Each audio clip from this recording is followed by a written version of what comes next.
We got something for you that just came out this hour. Forbes magazine releasing its annual ranking of top U.S. colleges. Here's the top 5 for you. First of all, number 5, Columbia University. Yale comes in at number 4. Third is Princeton University, down from number 1 spot last year. Number 2 is Pomona College in Claremont, California, just outside of Los Angeles. And number 1, Stanford University. Now, these rankings are out in the latest issue of Forbes as well. We're joined now by Forbes executive editor Michael Noor.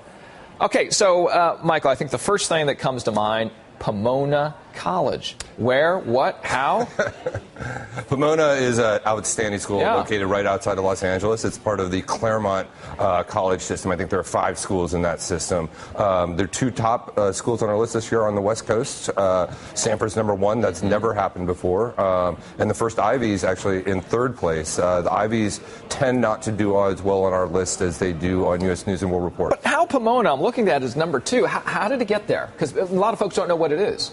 Well, it's a small liberal arts college, and small liberal arts colleges tend to do well on our list. We look at educational outcomes. We don't look at reputation. We don't look at, whether the students they accept are, high scoring going in. We look at what the school does to them. Do they go on to get good jobs? Do they rate their experience good there in terms of do they think their professors were good? Do they come out with low levels of debt? Do they graduate in 4 years? We have that list for you. Yes. There are the rankings and your criteria, yes. and you're starting to get into that. Yep. There are, 5 areas? Yeah, 5 different areas, yes. And break that down a little bit more for us? So we look at whether or not the students go on to do well in life. Do they get good, high-paying jobs? Do they go out and win competitive awards like Rhodes, Marshalls, Fulbright scholarships? We look at do they get out with low levels of debt, because that's important. Too many people go to school and end up, one, broke and with a degree they didn't even really want.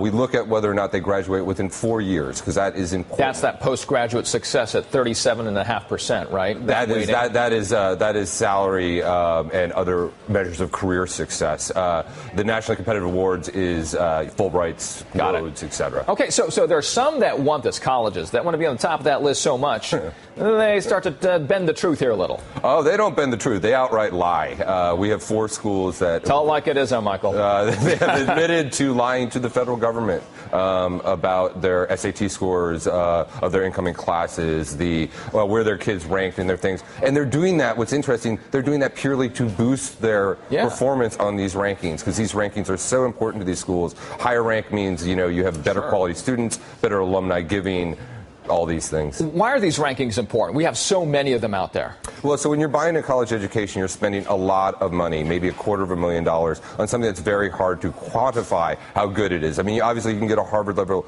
education at a good state school. You can get a good state school education at Harvard. It's a lot of what you bring into it. And since you don't know exactly what you're buying, an outside viewpoint is it's crucial for consumers. I also would argue that it identifies the newcomers that you might consider in the future. You got some new features that help parents evidently make a choice, right? A little engine? Yes, we have a new college screening tool that you can find at Forbes.com/colleges. It takes a look at your academic performance and your income. All right, Michael Noor, thank you so much from Forbes magazine. And again, that ranking just out. Today